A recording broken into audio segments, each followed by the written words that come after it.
या देवी सर्वभूतेषु मातृरूपेण संस्थिता नमस्तस्यै नमस्तस्यै नमस्तस्यै नमो नमः। प्रथमेই আমি শ্রী শ্রী ঠাকুর শ্রী শ্রী মা এবং স্বামীজি মহারাজের চরণে জানাই আমার ভক্তিপূর্ণ প্রণাম। ভক্তমণ্ডলীকে জানাই যথাযোগ্য সম্ভাষণ। মঞ্চে উপবিষ্ট আমার ছোট বোন কুসুম ভট্টাচার্য, তাকে আমার অনেক অনেক শুভেচ্ছা জানাচ্ছি। এতক্ষণ আপনারা কুসুমের বক্তৃতা শুনলেন। আমি কিন্তু বক্তৃতা দিতে পারবো না, আমি একটু ছেলে মেয়েদের কাছে মার গল্প বলবো। কুসুম খুব সুন্দর বলেছে, খুব ভালো লেগেছে, খুব ইন্টারেস্টিংভাবে জিনিসগুলোকে উপস্থাপনা করেছে। সে আবার একটা স্কুলের বর্দি, বুঝেছেন তো? আমাদের মতন এরম সেরাম বললে চলবে না, ভালো করে বলতে হবে। তাই আমি তাকে অনেক অনেক শুভেচ্ছা ভালোবাসা জানাচ্ছি। আমরা গত 22শে ডিসেম্বর মার জন্মতিথি পালন করেছি। নানাভাবে, নানা জায়গায়, নানা চিন্তা ভাবনা, বক্তৃতা, পুজো পাঠ ইত্যাদি নিয়ে আজকে সেই মার জন্মতিথি উপলক্ষে আমাদের এই পূর্ব কলিকাতা শ্রীরামকৃষ্ণ সংঘ পাঠচক্র একটি এখানে উৎসব পালন হচ্ছে। এখানে আমি অনেক বছর আগে এসেছিলাম, তারপর এরা আমাকে ভুলে গিয়েছিলেন। আজ এইবারে কেমন একটা মনে পড়ে গেছে, কি আর করব, আমি না বলতে পারলাম না। এসেছি কারণ এখানকার শ্রোতারা খুব ভালো। আমার মনে আছে কত বছর আগে এসেছি, এদের বোধহয় খাতায় লেখা থাকবে, বলতে পারবে। কিন্তু এখানকার শ্রোতারা এত মন দিয়ে শোনে না, সেটাই আমাদের খুব আনন্দ দেয়, বলতে ইচ্ছে করে। কুসুম বলছিল, আমি তাই শুনছিলাম, দেখছিলাম যে কী সুন্দর মন দিয়ে শুনছে। বান কথা তো মন প্রাণ দিয়ে শুনতে হবে, তবে তো আনন্দ, বলতেও ভালো লাগবে। এই তো মা আমাদের একান্ত আপনজন। কুসুমের কথা টেনে আমি বলছি, আমাদের জন্ম জন্মান্তরের মা, তার কথা আমাদের সবসময় শুনতে ভালো লাগে, তাই না? নিজের গর্ভধারিণীর কথা যেমন কখনো পুরনো হয় না, মার কথা কিন্তু কখনো পুরনো হয় না। আর বর্তমান যুগে মা যে কাণ্ড কারখানা করছেন, সত্যিই অবাক হতে হয়। বিজয়ানন্দ স্বামী অনেক বছর আগে অদ্বৈত আশ্রমে মা স্মৃতিচারণ করছিলেন।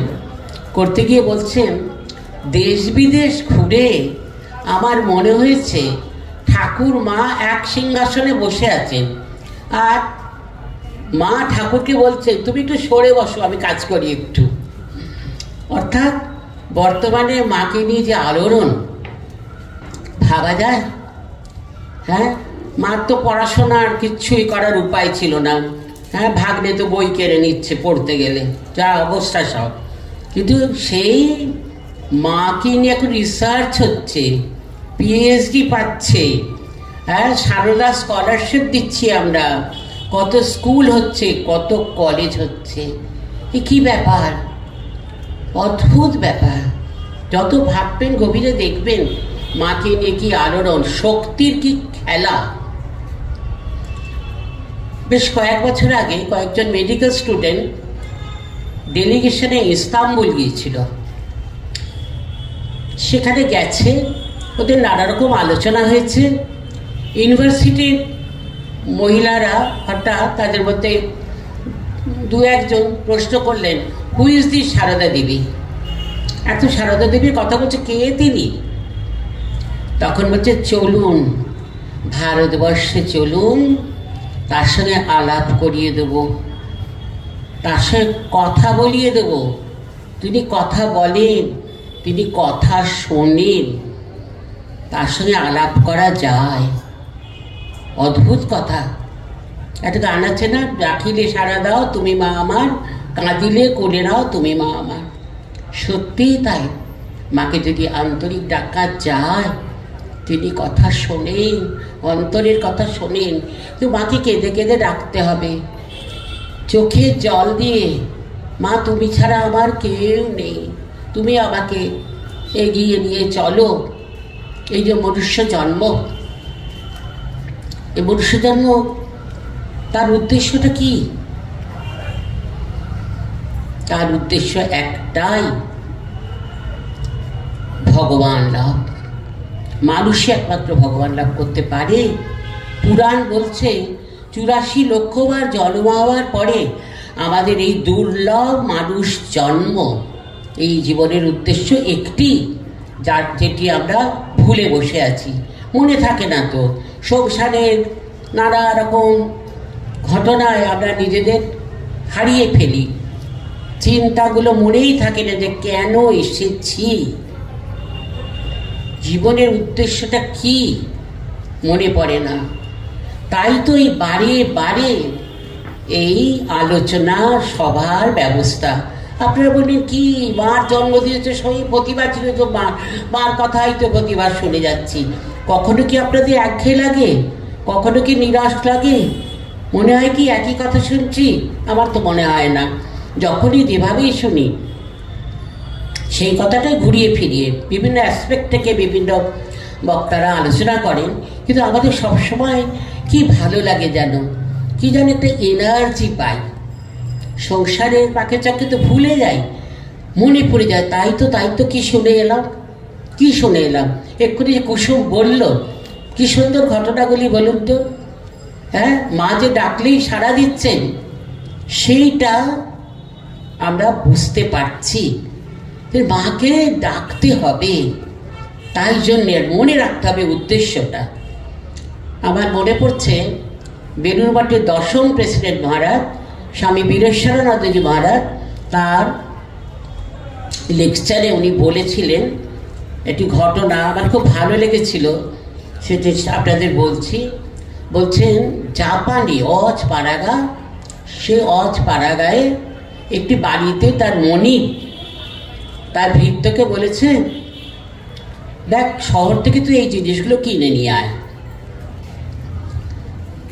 তো ভৃত্যটা ওকে করেছে, লিস্ট দিয়েছে, টাকা পয়সাও দিয়েছে। ওনা ফ্যাল ফ্যাল করে তাকিয়ে আছে। কোথায় শহর, তার আবার দোকান, মার্কেট, শহরের মার্কেট থেকে নিয়ে আয়।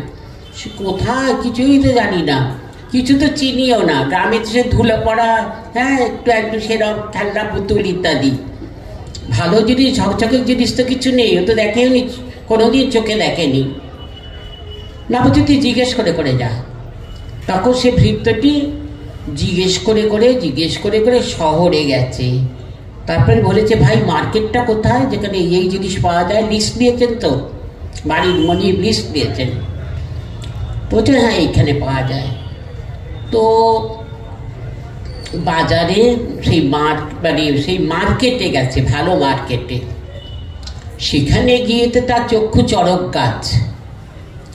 কোন শিম্পাঞ্জিটা ডিগবাজি খাচ্ছে, কোনটা মাউতার গান বাজাচ্ছে, কোনটা আজকাল কত রকম হয়েছে না, খেলনা পুতুল বিভিন্ন রকম। আমাদের বেলায় ছিল না, আমাদের বেলায় ছিল 5 টাকা সে খড় ভরা হাতি ঘোড়া, জন্মদিন হলে আমরা সেগুলোই প্রেজেন্টেশন দিতাম। কুকুর, এই সমস্ত লাল শালু দিয়ে করা, 5 টাকা দাম তার। কিন্তু এখন তো ওরে বাপরে বাপ কি সব দাম। তো ও গিয়ে দেখছে যে ওইরকম সব দামি দামি জিনিস হলো, ঝকঝক করছে, ডিগবাজি খাচ্ছে ইত্যাদি ইত্যাদি। ওরা হা করে দেখছে সেগুলোকে। তা আমারও এই অবস্থা হয়েছিল। কিন্তু আমি যখন প্রথম জয়েন করি, মঠের ট্রেনিং পিরিয়ড পেরিয়ে আমি CI2 সেন্টারে আমার পোস্টিং হয়েছিল। ওখানকার সেক্রেটারি মাতাজি আমাকে বলেছেন, যাও তুমি নিউ মার্কেট থেকে এইগুলো কিনে নিয়ে এসো।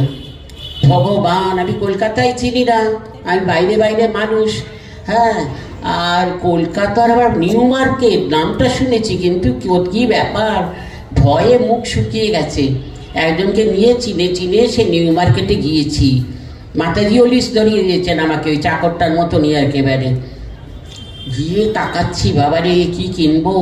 যাই হোক, একটু বুদ্ধিশুদ্ধি দিয়ে ঠাকুর সাহায্য করেছেন, মা সাহায্য করেছেন, তাইলে আমি সে কাজ করতে পারতাম না। কারণ মাতাজি খুব পার্টিকুলার ছিলেন।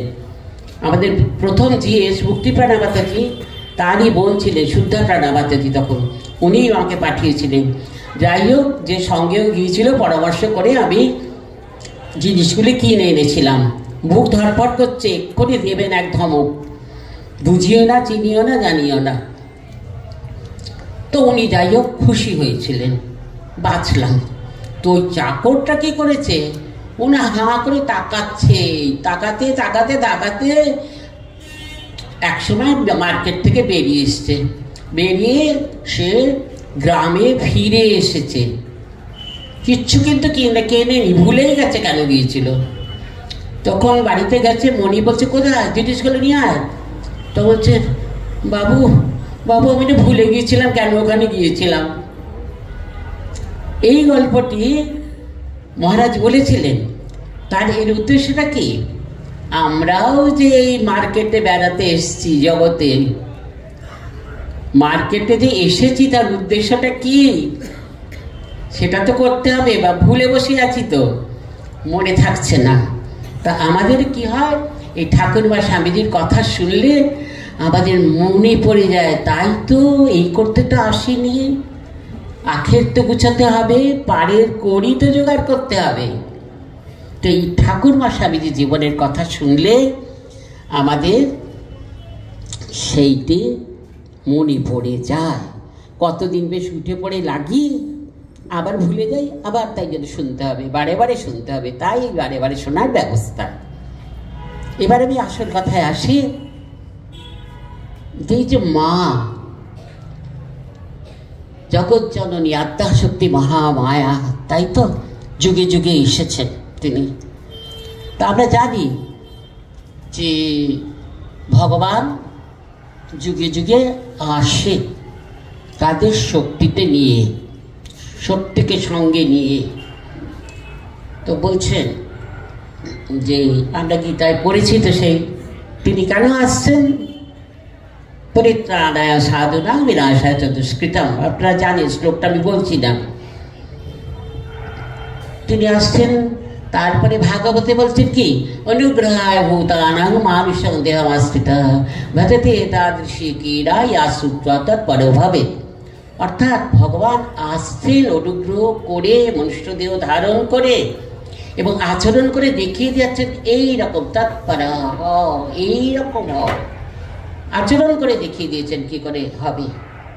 ঠাকুর বলছেন মানুষকে কি প্রেম ভক্তি শিখাতে। আমরা কথা বলতে পাচ্ছি প্রেম ভক্তি, মানুষ কেমন প্রেম, ভগবানের জন্য কেমন ভালোবাসা, কেমন ভক্তি, কেমন ব্যাকুলতা থাকলে তাকে পাওয়া যায়, তিনি সুন্দর করে দেখিয়ে দিচ্ছেন, তাই জন্য আসছেন। কিন্তু সেই গীতায় আবার বলছেন অবজানন্তি মাংরা মানসিক দেহমাশ্রিতা। কি করছে অবজানন্তি মা, এই মূঢ় মানুষ আমাকে কি করছে, তারা আমাকে মনুষ্য দেহধারী বলে অবজ্ঞা করছে। অবজানন্তি মাংরা মানসিক দেহমাশ্রিতা। তাহলে কি করছে, আমি মনুষ্য দেহধারী বলে চিনতে পারছে না তো, আমাকে অবজ্ঞা করছে। এই কথা আমরা কথা দিতে পাই।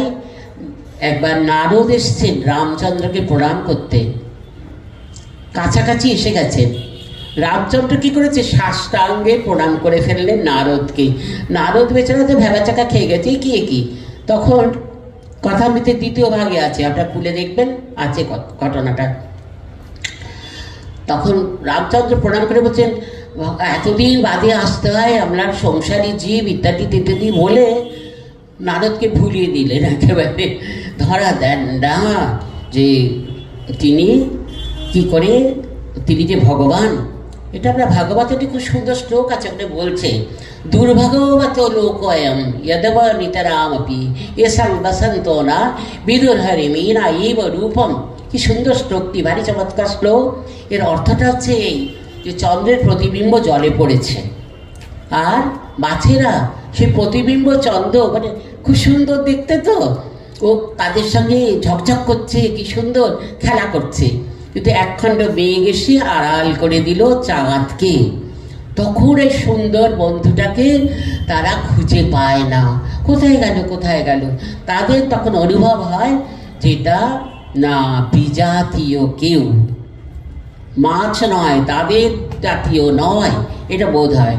তো কাশীতে ভাগবত পাঠ হচ্ছে, তখন তুরীয়ানন্দ স্বামী একটা শ্লোকের অর্থ বুঝিয়ে দিচ্ছিলেন। যখন এই শ্লোকটি পড়া হচ্ছে ওনার ভাবান্তর হলো। উনি বললেন, হ্যাঁ আমরাও তো স্বামীজির সঙ্গে একসঙ্গে বসেছি, খেয়েছি, কথা বলেছি, চিনতে পারিনি তো। যদি সাক্ষাৎ শিব, তুই সপ্তর্ষির প্রধান ঋষি, হ্যাঁ তখন ধরা দেননি, বুঝতে পারিনি একসঙ্গে সব করেও। এইরকমই মানুষ মানে যতক্ষণ না তার কৃপা হবে ততক্ষণ সে পর্যায়ে পৌঁছতে পারবে না। তা আমরা দেখি ঊনবিংশ শতাব্দী যখন ভারতবর্ষে চারিদিকে মারামারি, কাটাকাটি, হিংসা দেশ, সেই সময় শ্রীরামকৃষ্ণদেব কেবলমাত্র কামারপুকুরের জন্য নয়, কেবলমাত্র বাংলাদেশের জন্য নয়, কেবলমাত্র ভারতবর্ষের জন্য নয়, সমগ্র জগতের কল্যাণের জন্য আবির্ভূত হলেন। সঙ্গে নিয়ে এলেন মা শারদাকে। যেমন আগে যুগে আমরা দেখতে পাই রাম, সীতা, কৃষ্ণ, রাধা, বুদ্ধ, যশোধরা, তাদের অবতারা, তাদের শক্তিদের নিয়েছে মা, সেই রকম এলেন অবতারের সঙ্গে শ্রীরামকৃষ্ণ সঙ্গে তিনি এলেন, তার শক্তিকে তিনি নিয়ে এলেন। তা আমরা দেখছি যে ঠাকুর এসেছেন এবার সঙ্গোপনে, নিজ রূপ থেকে। চেনা বড় মুশকিল, ধরা দিতে চান না, মাঝে মাঝে বেরিয়ে পড়তো। তা উনি দয়া করে, কৃপা করে চিরিয়ে দিয়েছেন তাঁর শক্তিকে। ঠাকুর যদি না চিরিয়ে দিতেন আমরা কিন্তু মাকে চিনতে পারতাম না। বলছেন শারদা সরস্বতী রূপ ঢেকেছে, সে আছে অশুদ্ধ মনে দেখে লোকের অকল্যাণ হয়। অনেক কথা বলেছেন। ওই ছাই চাপা বেড়াল, ছাই রেখে থাকলে বেড়ালটা সাদা কি পাশুটে কি ছাই রং আমরা বুঝতে পারি কি? বুঝতে পারি না। ছাই চাপা বেড়াল রহস্য করে বলছেন, হ্যাঁ, চেনা যায় না, ধরা যায় না। আর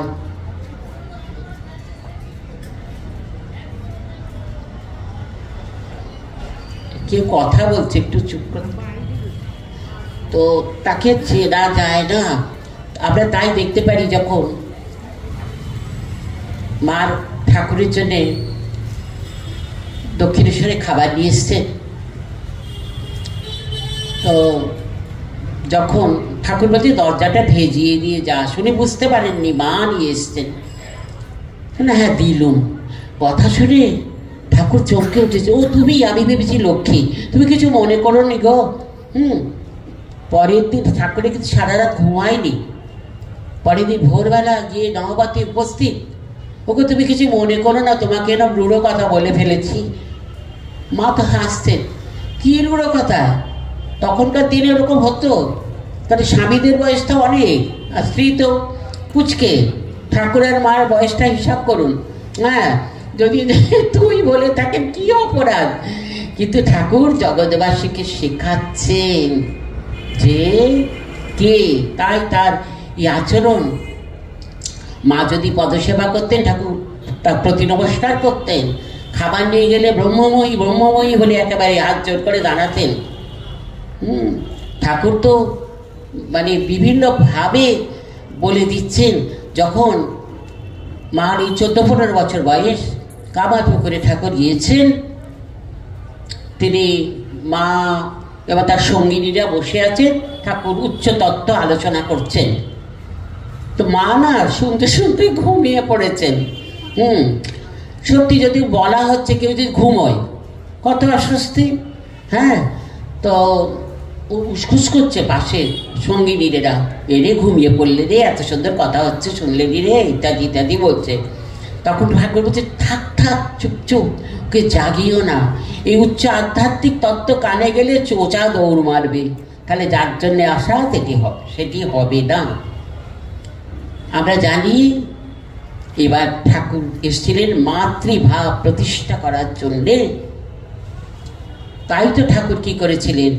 ষোড়শী পূজা করলেন, ফলহারিণী কালিকা পূজা রাত্রে তিনি ঘটে পটে পূজা করলেন না, তিনি মানবী মূর্তিকে পূজা করলেন। এবার তার 12 বছরের সাধনার ফল মার পায়ে সমর্পণ করলেন। নিজ জপমালাটি অবধি, যেটা মাস্টারমশাই বাড়িতে আছে, মাতৃশক্তিকে তিনি জাগরিত করলেন। কারণ সন্দেহ হচ্ছে মা তাকে, মা ঠাকুর তো ভগবান জানি, তো মা যে ভগবতী এটা মেনে নিতে সবসময় বুঝতে পারছেন না, বা এত প্রকাশ করছেন না, ধরা দিচ্ছেন না, নিজেকে খুব আড়াল করে রেখেছেন না, ঘোমটা দিয়ে একেবারে লজ্জা পটাবৃতা। কে তাকে চিনবে যদি ঠাকুর চিনিয়ে না দেন? যোগীনবার মনে সন্দেহ হয়েছে, উনি গঙ্গাধারে বসে জপ করছেন, তার ঠিক মনে হয়েছে ঠাকুর তো ভগবান, কিন্তু মা কেমন এই যে এদের সব নিয়ে রাধু মাকে ইত্যাদি মার সব ভাইপো ভাইজি আনা টানা, কিন্তু কেমন সংসারীর মতন একটা মনে হয়েছে। ঠাকুরের তখন শরীর নেই, ঠাকুর সামনে এসে আবির্ভূত হয়েছেন, বলছেন দেখো গঙ্গার দিকে তাকিয়ে, নারী বুড়ি জড়ানো সদ্যজাত একটা শিশু ভেসে যাচ্ছে। তা বলছেন এতে কি গঙ্গা অপবিত্র হয়? ওকেও এরকম জানবে, ওর উপরে কখনো সন্দেহ এলো না। আচ্ছা ঠাকুর এবং মা যে এক সেটা নানাভাবে বুঝিয়ে দিলেন, কখনো সন্দেহ এলো না। যোগীনবার সে চেতনা হলো। যখন উনি বৃন্দাবন যাবেন, ঠাকুর বলছে শোনো, ও ঠাকুরকে প্রণাম টনাম করেছেন, ঠিক আছে, তোমার যে ওকে রাজি করিয়েছ, ওকে রাজি করিয়ে যাও, তোমার সব হবে। কি অদ্ভুত ঘটনা! ঠাকুর যখন শ্যামপুকুরে এসেছিলেন, গোলাপ মা যখন যোগীনবাবুকে বলেছেন ঠাকুর মার উপর রাগ করে চলে গেছেন ইত্যাদি, ব্যাস মাতে গিয়ে উপস্থিত কি হয়েছে, ঠাকুর ডাকো তো গোলাপকে, কে তোমাকে এরকম এরকম করে এই কথা বলে কে কাঁদিয়েছে তোমাকে? এইরকম তিনি মাকে কিভাবে, আমাদের অনেক অনেক ঘটনা আছে, আমাদের সময় লিমিটেড। আমি 7টায় বলতে শুরু করেছি, 7:20 বাজে, আর কতক্ষণ বলতে পারি বলুন? ততটুকুনি আমি বলবো। কতক্ষণ না টাইম বলতে হবে, বলতে গেলে 1 ঘন্টা সারা রাত বলে যেতে পারি, কিন্তু আপনারা আমাকে টাইম বলে দিলে ততটুকুই বলো। 20 মিনিট বলা হয়েছে, ঠিক আছে? আবার থামতে বললে থেমে যাবো। হ্যাঁ, তো না, টাইমটা তো মেনটেন করতে হবে, একটু দেরিতে চলছে সবার। তা এইভাবে হলো, তা ঠাকুর তো চিনিয়ে দিলেন। এবারে আমরা দেখছি ঠাকুরের সন্তানরাও, স্বামীজি দেখুন বিদেশ যাবেন, ঠাকুরের শরীর নেই, তিনি ঠাকুরের কাছ থেকে ইঙ্গিত পেয়েছেন, তবুও ভাবছেন মাকে একটা পত্র লিখলে হয় না? পত্র লিখলেন, স্বামীজির পত্রাবলী পড়বেন, অপূর্ব, হুপ করে সাগর পার, এই কথাটি। ঠাকুর যে রামচন্দ্র, মা যে সীতা, তিনি সীতার হনুমান, এই প্রমাণ, হুপ করে সাগর পার, মার আশীর্বাদের জোরেই। সেই কি সুন্দর কথাগুলো সব, তাদের সাহেবদের ঘোড়া বানিয়ে দিয়েছেন একেবারে, অপূর্ব সমস্ত কনভারসেশনগুলো, মার আশীর্বাদ, তার জন্য এগুলি হয়েছে একেবারে। সাহেবদের ঘোড়া বানানো অত সোজা কথা নয়। তা তাই জন্য তো দেখছি যে যখন মা মানে স্বামীজি মার কাছে আসছেন বেলুর মাঠের নৌকা করে, সঙ্গে তুরিয়ানাথ স্বামী আছেন, মাকে প্রণাম করতে আসছেন, তখন 40-20 মিনিট হয়েছে, আর 20 মিনিট, ঠিক আছে ঠিক আছে ঠিক আছে, তুমি আমাকে সচেতন করে দিও। এ তো সাগর, সাগরে এত এত জল আছে, কত জল পার করবে। তো যাই হোক, তা কি বলছিলাম, হ্যাঁ, তো তুরিয়ানন্দ স্বামী সঙ্গে আছেন, আর উনি কি করেছেন, চান করেছেন, গায়ে কিন্তু জ্বর, তিনি 1 কমণ্ডলু ঘোলা গঙ্গা জল নিয়েছেন, হ্যাঁ, আর কি করছেন, নৌকো করে আস্তে আস্তে একটু করে জল মুখে দিচ্ছেন। তো তুরিয়ানন্দ স্বামী বলছে তুমি কি করছো, এ তো শরীর আরো খারাপ হবে, এমনি শরীর খারাপ। তো স্বামীজি কি বলছেন, না ভাই, মার কাছে যাচ্ছি যে ভয় করে। স্বামীজি কে? হ্যাঁ, সাক্ষাৎ শিব, হ্যাঁ, সাক্ষাৎ সেই বললাম সপ্তর্ষি প্রধান ঋষি, তিনি কে? তার নাকি মার কাছে যেতে ভয় করে। আরও ঘটনা দেখি, সেই বেলুর মাঠে স্নান করছেন করছেন করছেন, উঠে সেবককে বলছে একটু গঙ্গা জল ছিটিয়ে দিত, ব্রহ্মচারীকে ছিটিয়ে দিয়ে গঙ্গা চান তো করে এলেন। পাগল না কি রে, বা কি ভাবছিল আমি জানি না, মানে মার নামে মাতোয়ারা যে বাচ্চা পড়ে গেলেন। এই যখন প্রেমানন্দ স্বামীর মা ঘাটে এই প্রতিমায় দুর্গা পূজা করবেন, কি বললেন? শিবানন্দ স্বামীকে বলেছিলেন, বাবুরার মেয়ের মার কি বুড়ো বয়সে ভীমরতি হলো? জ্যান্ত প্রতিমা ছেড়ে মাটির প্রতিমায় পুজো করছে। জ্যান্ত প্রতিমা তো আছেন, দেখিয়ে দিলেন যে মার পূজা করবেন তবে তবে। কত ঘটনা আমরা দেখতে পাই যে স্বামীজি কিভাবে তাকে করেছেন। বেলুর মঠে জমি বিক্রি করে দেবেন প্লেগের সময়, ঘুষ নেই। যে বেলুর মঠ পরে দেশ বিদেশে কিভাবে এই সেবা করবে, যেটা আমরা বর্তমানে দেখতে পাই। মা কি বললেন? বেলুর মঠের জমি বিক্রি করা তুমি কে? ওরে বাপ রে বাপ! হ্যাঁ, স্বামীজির তো আবেগ, গরিবদের এত কষ্ট, এত অসুখ অসুস্থ, বিক্রি করে দিয়ে আমি তাদের সেবা করবো। এত বড় হৃদয়টা, এত বড় ছিল। মা সেইখানটা কিন্তু চেপে ধরলেন, বিক্রি করা যাবে না। তারপরে রাজা মহারাজ, কিভাবে উনি কিন্তু মার নামাই কাঁপতেন, স্টেজে বসে লেকচার দেবেন কি কাঁপছেন তো থরথর করে মার নামে। এত মার প্রতি তাদের সেই বিশ্বাস, সেই ভাব। জানেন তো সাক্ষাৎ আদ্যাশক্তি মহামায়া। দুর্গা পূজার অষ্টমীর দিন সেই 108টি পদ্ম দিয়ে কিরকম পুজো করলেন। তা বেলুর মঠে সেই সাধারণ উৎসব, মা এলেন, এসে এই পুরোনো মন্দিরে সেই সিঁড়ির ওইখানে, কি সুন্দর দৃশ্যটা। দুপাশে ভক্তরা, সন্ন্যাসী ব্রহ্মচারীরা দাঁড়িয়ে আছে, মানে ভাষা আছে কম্পিত কলেবরে। রাজা মহারাজ মাকে আরতি করছেন, হাতগুলো কাঁপছে, শরীর কাঁপছে। আরতি হলো, পুষ্পাঞ্জলি দিলেন। চণ্ডী সেই মন্ত্র সর্বমঙ্গল মঙ্গলে শিবে সর্বার্থ সাধিকে শরণ্যে ত্রম্বকে গৌরী নারায়ণী নমস্তুতে প্রণাম করলেন। সবাইকে ইশারা করলেন যে অঞ্জলি দাও, প্রণাম করো। আস্তে আস্তে তিনি মানে ভাবে বিভোর হয়ে চলে গেলেন। এই আমরা দেখতে পাই যে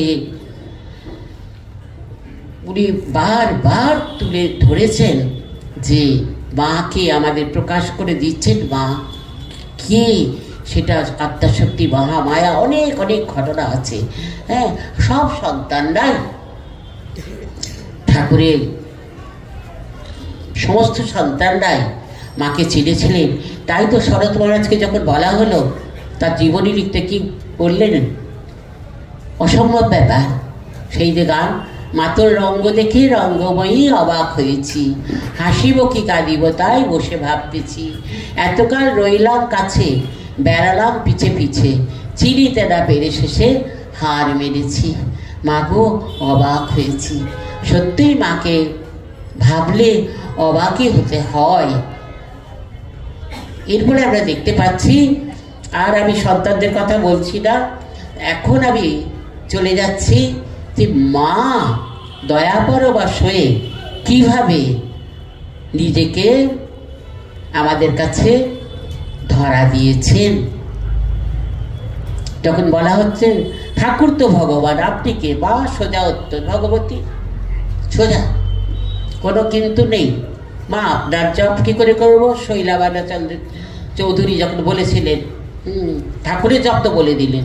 আমরা কেন রাধা বলে করতে পারো, মা বলেই করতে পারো, বলে দিচ্ছেন, কোনো নেই। যখন অরূপানন্দ স্বামী বলছেন, মা তুই ঘর নিকাচ্ছ, বাসন মাজছ, এগুলি মায়া। বলছি মায়া বই কি না, তো বৈকুণ্ঠের কি নারায়ণের পাশে লক্ষ্মীটি হয়ে বসে থাকতাম। আমরা গান করি না, বৈকুণ্ঠ থেকে লক্ষ্মী এলো পৃথিবীর এই মাটিতে, জয়রাম বাটিতে। বৈকুণ্ঠের লক্ষ্মী তো এবার দেহ ধারণ করে এসেছেন। তাই জন্য তার এই আচরণ, যখন পাগলি মামি তো মাকে ভীষণভাবে উত্তপ্ত করতেন। যখন এই উদ্বোধনে মা পুজো করছেন, কি গালাগাল দিচ্ছে, বাপরে বাপ। তখন মা কি বললেন, কত মুনি ঋষি যুগ যুগ তপস্যা করে আমাকে পায় না, আমাকে পেয়েও হারালি। আমার কাশিতেও ঠাকুরজি মর বলে তো তাকে একেবারে, হ্যাঁ তো আহা তো জানে না আমি মৃত্যুঞ্জয়, ওই মাঝে মাঝে প্রকাশ করেছেন। তার মধ্যেই একদিন রাধুকে দুধ খাওয়াচ্ছে, পাগলি ভাবি এসে গেছে, তো কিছু কথা বলছে, তো মার হাতটা পাগলি ভাবির পায়ে লেগে গেছিল। সে পাগলি চিৎকার, কি করলে করে, এখন মা হাসছেন, গালাগাল দিয়ে তো ভূত ভাগায়। হ্যাঁ হ্যাঁ, আর এখন এরকম তো বলছেন যে মা বলছে রাবণ কি জানতো না রামচন্দ্র কে, এবার এই করতেই এসেছিল, ওরাও এই করতেই এসেছে। পরিষ্কার বলে দিলেন। মা তো অন্তর্যামিনী, তিনি সবার মনের কথা, সবার সমস্ত কিছু ভাবলেই, তিনি চিন্তা করলেই বুঝে যেতেন। এই মাস্টারমশাই জয়রামবাটি গেছেন, বলছে ভাবছি একটু যদি ফুল চন্দন পেতাম, মাকে একটু পুজো করতাম। ও মা, মায়ের বাড়ির একটি মেয়েকে পাঠিয়ে দিয়েছেন ফুল চন্দন নিয়ে, ছেলে যদি ইচ্ছা করে এসে পুজো করে যা। মাস্টারমশাই অবাক, এ কি? তন্ময়ানন্দ আসছেন কোয়ালপাড়া থেকে, আস্তে আস্তে ভাবছেন, ইস মার পায়ে যদি একটু মালিশ করতে পারতাম, তেল মালিশ করতে পারতাম। ভাবতে ভাবতে আসছেন, এসে দেখছেন মা পা ছড়িয়ে বসে আছে তেলের বাটিটি নিয়ে। অবাক কাণ্ড, মানে কি অনেক কতজনকে নিয়ে এসেছে, যে একে যদি মা দীক্ষা দিতেন ভালো হতো। আমি ডিটেলে বলতে পারছি না, সময় নেই বলে। ও মা এসেই মা বলছেন, কিছু বলেন উনি, এই ছেলেটার কথা বলছো? একটি ছেলে রাঁচি থেকে এসছে, বাচ্চা ছেলে, সে না এসেছে মার কাছে, কিন্তু বলতে পারেনি। ছোট ছেলে, বেশি বড় নয়, মাঝামাঝি আর কি। যাবার দিন না সবাই ভেবেছে কাঁদছে, চোখের জলে ভিজে যাচ্ছে। মা বলছে কি হয়েছে, দীক্ষা নেবে? ঘাড় লাগ, আচ্ছা দরজাটা বন্ধ করে দাও। মা দীক্ষা দিয়ে দিলেন।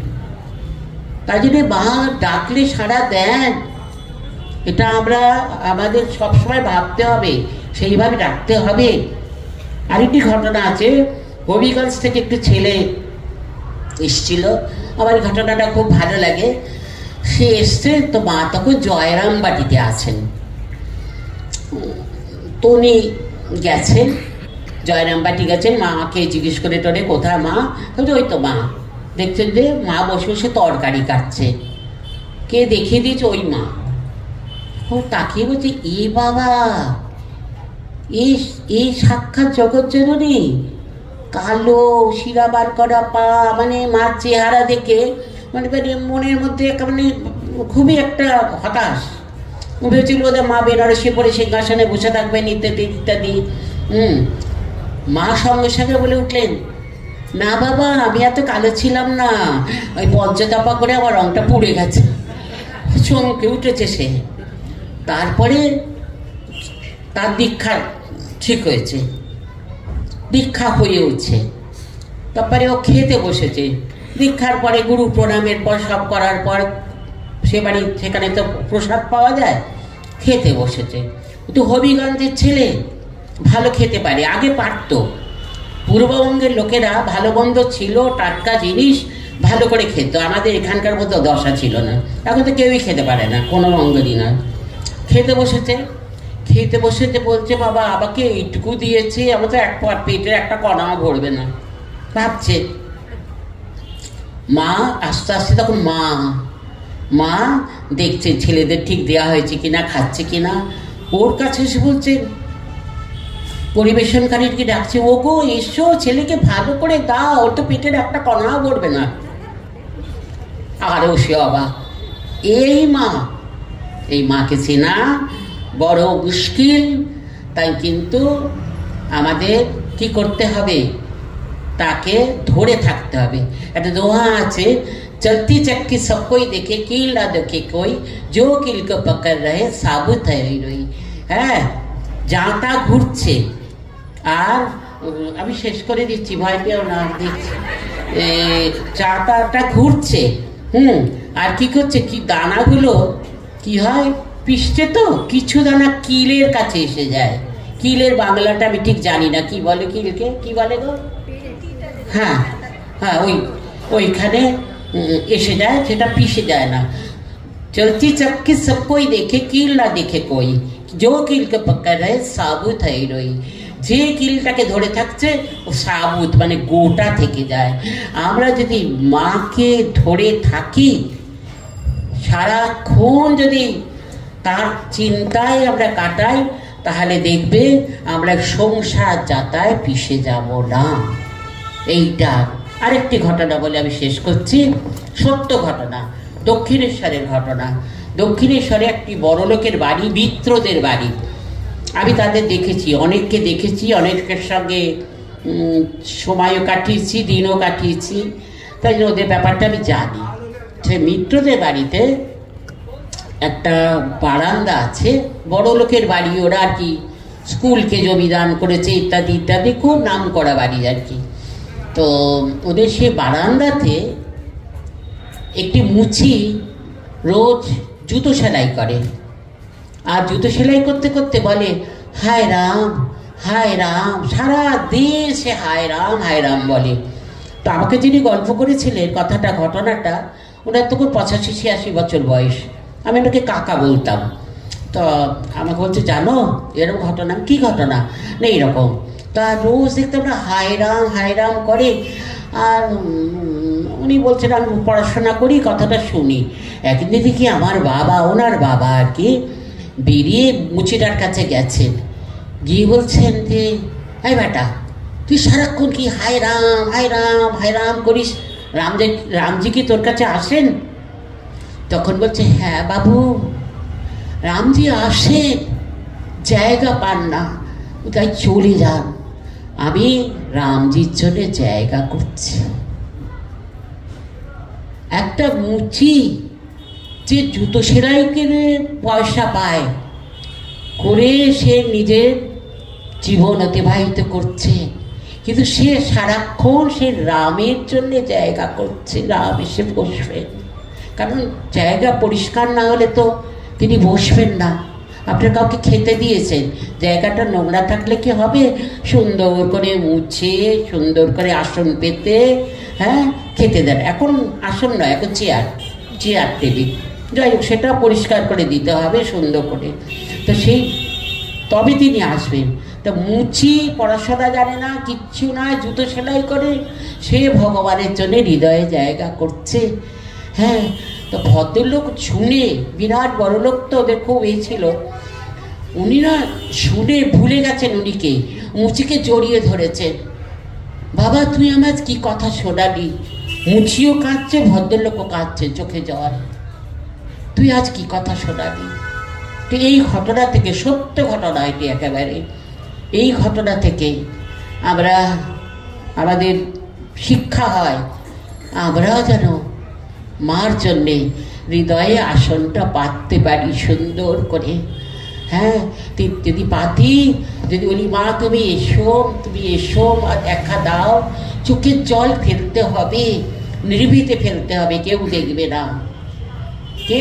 না আপনার চোখের জল ফেলতে, নির্ভীতে কেঁদে কেঁদে ডাকতে হবে মা আমার এই মনুষ্য জন্ম সার্থক করো। হ্যাঁ, তুমি ছাড়া আমার কেউ নেই, তুমি আমার জন্মান্তরের মা।